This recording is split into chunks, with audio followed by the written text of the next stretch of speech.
مرحبا بكم. سنقوم اليوم بمشروع جديد سيميلاتور دو فو دو سيناليزاسيون باستعمال الأردوينو. إذا هذا المشروع سنحتاج فيه إلى بطاقة الأردوينو.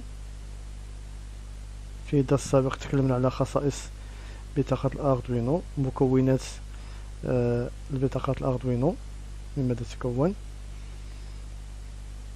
إذا في هذا المشروع سنستعمل لي ليد.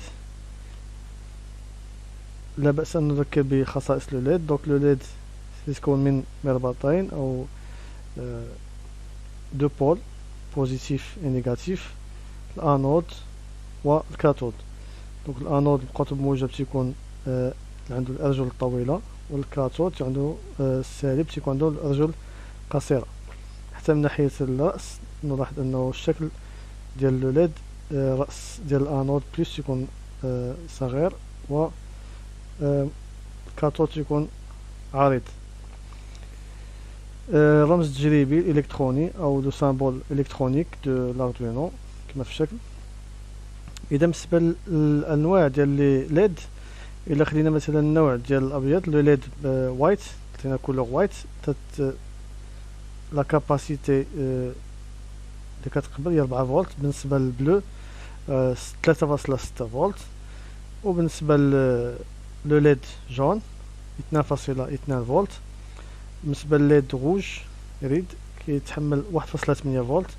وبالنسبه لليد فيغ غرين كيتحمل 3.5 فولت. اذا لذلك يجب استعمال اون ريزيستانس بور بروتيجي هذوك لي ليد، لانه كنعرفوا ان لاردوينو تيعطينا 5 فولت. اذا 5 فولت قدرت تؤدي الى اتلاف لي ليد. اذا يجب استعمال اون ريزيستانس بور بروتيجي هذيك لي ليد. دونك عندنا لي ليد وكاين لي ديود باش نميزو بيناتهم من ناحيه الرمز الالكتروني ديال لي ليد كنعرفو كيفاش داير. دونك بالنسبه لي ديود هذا هو الرمز الالكتروني ديالهم. كاين عندنا لي ديود زينير اللي كيسمح بمرور التيار الكهربائي في منحيين معا. ما فيها باس الا ذكرنا بلي سامبول ديال لي بور لوجيك. كاين لو اند لوجيك، لو او لوجيك اي لو نون لوجيك. اذا نمر على بركه الله الى تطبيق بروجي دو فو دو سيناليزاسيون.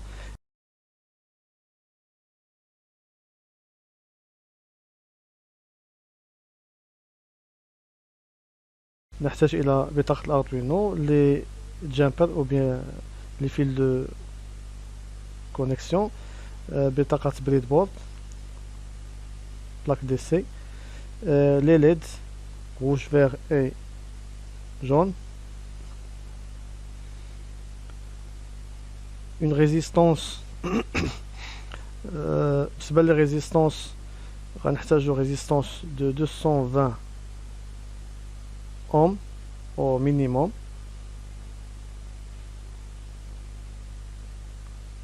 Pour protéger les LED.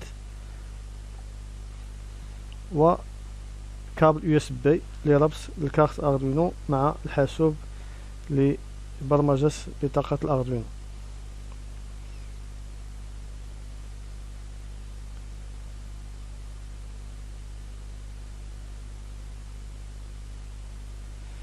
إذا نربط البين 13 أو المخرج 13 مع القطب السالب لبطاقة بريد بورد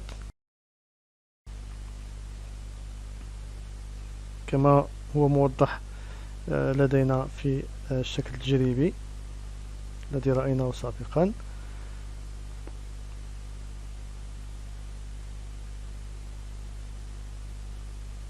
بعد ذلك نقوم بربط لي ليد مع بطاقة بريد بورد ولي ريزيستانس. إذا لي ريزيستانس غادي نربطوهم مع القطب السالب لبطاقة بريد بورد، ثم نربط كل ليد مع ريزيستانس. بعد ذلك القطب الموجب لكل ليد، مثلا سنأخذ لو ليد روج مع المربط أو لو ليد فيغ مع المربط 2 لو بور 2، بالنسبة لو ليد جون مع المربط 3، و لو ليد روج مع لو بور 4 بين 4.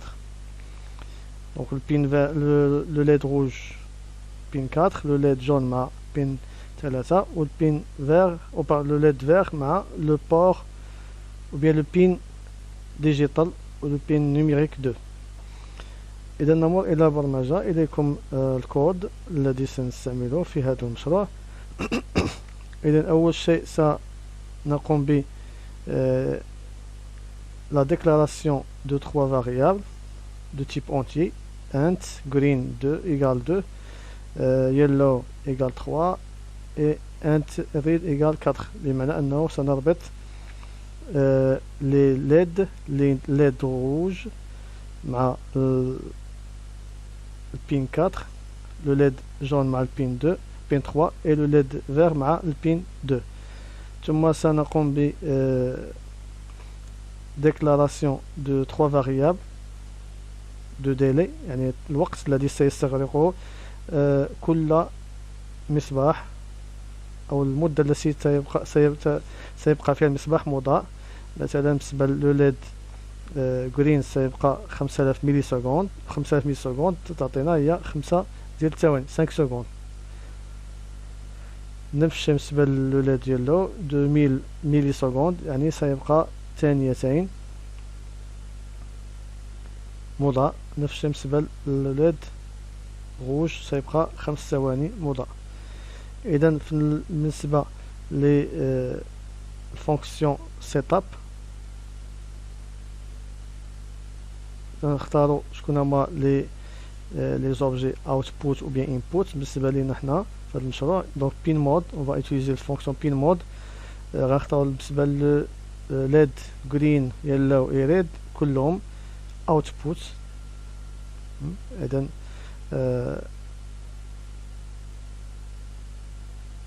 حددنا النوع ديال لي ليد، دونك كلهم غيعطينا الخاصية اوتبوت. بالنسبة للفونكسيون لوب، فونكسيون برينسيبال ديال البروغرام، ديجيتال رايت بوغ ديكلاري شكون هو لو ليد اللي غياخد اعلى توتر. بالنسبة ل يعطينا الجرين يعطينا 5 فولت هاي، يعني 5 فولت، واللو يعني 0 فولت، بما انه هنا 5 فولت سيمور التيار الكهربائي في لو ليد روج في لو ليد فيغ. وبالنسبة لو ليد روج اي جون ما غاديش يمر فيهم التيار الكهربائي لان عطيناهم 0 فولت، وهادشي غيبقى مدة ديال ان ديلي جرين اللي هي 5000 ملي سكوند اللي هي 5 ديال الثواني. اذا المصباح الاخضر سيبقى مضيء 5 ثواني، فيما المصابيح الاخرى ستكون غير مضيئة. نفس الشيء بالنسبة سنعطي في المرة الثانية لو ليد جرين نعطيو 0 فولت، إذا سوف لن يمر التيار الكهربائي في لو ليد جرين. بالنسبة لليلو أو المصباح الأصفر سيمر التيار الكهربائي، سنعطي 5 فولت. وبالنسبة للو ليد روج نعطيه 0 فولت، دونك سوف لن يضيء المصباح الأحمر. إذا وهذا الشيء سيبقى، أو المصباح الأصفر سيبقى مضيء ثانيتين يلو او بيان ديلي يلو. لو ديلي اللي عطيناه هو 2000 ملي سكوند، اذا ثانيتين.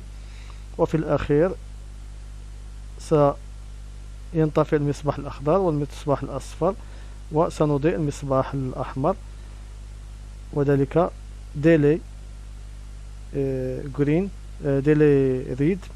ديلي ريد عطينا 5000 ملي سكوند، اذا سيبقى المصباح الاحمر مضيء مدة 5 ثواني. اذا بعد ذلك سنعيد نفس المسار، اي سيضيء المصباح الاخضر اولا، ثم المصباح الاصفر ثانيا، ثم المصباح الاحمر ثانيا، وهكذا دواليك. لان الفونكسيون لوب سي فونكسيون ou bien c'est une boucle. C'est une fonction, c'est une boucle qui se répète une infinité دو فوا، إذا بشكل لا متناهي. إذا سيبقى المصباح أو المصابيح تضاء بهذه الكيفية، بهذا الترتيب وبهذه المدة. إذا هذا شرح للمشروع. إذا سنمر بعد ذلك إلى تطبيق ما رأيناه بشكل عملي.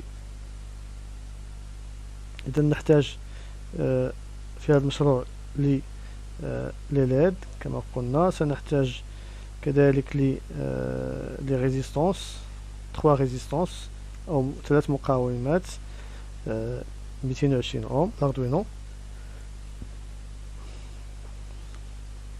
بعد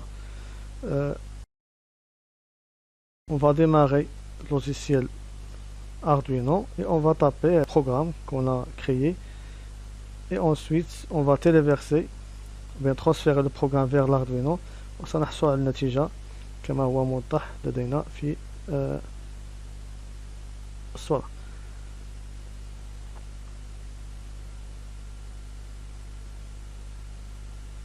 دونك أشكركم على انتباهكم، وإلى اللقاء في مشروع آخر، والسلام عليكم ورحمة الله.